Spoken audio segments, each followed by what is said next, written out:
கோவை சூலூர் அருகே 10 வயது சிறுமி கொடூரமாக, அதாவது பாலியல் வன்கொடுமை செய்யப்பட்டு கொடூரமாக கொலை செய்யப்பட்டார்.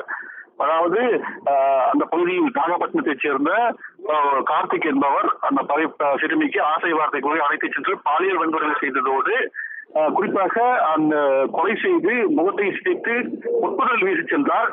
குளக்கரையில் வீசி சென்ற உடலை மீட்ட போலீசார் 10 மணி நேரத்தில் அந்த உடன் கொலை செய்துவிட்டு உடனேயே தேடுவது போன்ற நாடகம் ஆடிய கார்த்திகையும் அவருக்கு உறுதுணையாக இருந்த மோகன்ராஜையும் கிட்டத்தட்ட 10 மணி நேர இடைவெளியிலேயே உடனடியாக படைத்திருக்கிறார்கள்.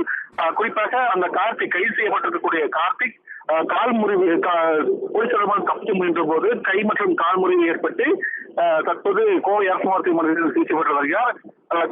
ஜூன் 5ஆம் தேதி வரை நீதிமன்ற காலமானது வழங்கப்பட்டிருக்கிறது. அதே போன்று உறுதுணையாக இருந்ததாக மோகன்ராஜ் என்பவர் கைது செய்யப்பட்டிருந்தார்.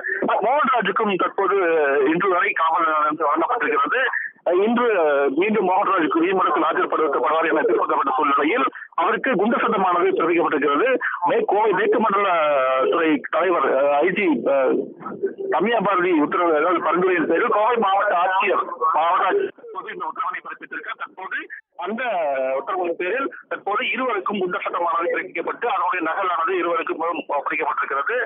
தற்போது இருவருக்கும் குண்ட சட்டம் பாய்ந்திருக்கிறது. இன்று மோகன்ராஜ் நீதிமன்றத்தில் ஆஜர் செய்யப்படுவார் எதிர்பார்க்கப்பட்ட நிலையில் தற்போது இந்த குண்ட சட்டமானது பிறப்பிக்கப்பட்டது முக்கியமாக பார்க்கப்படுகிறது.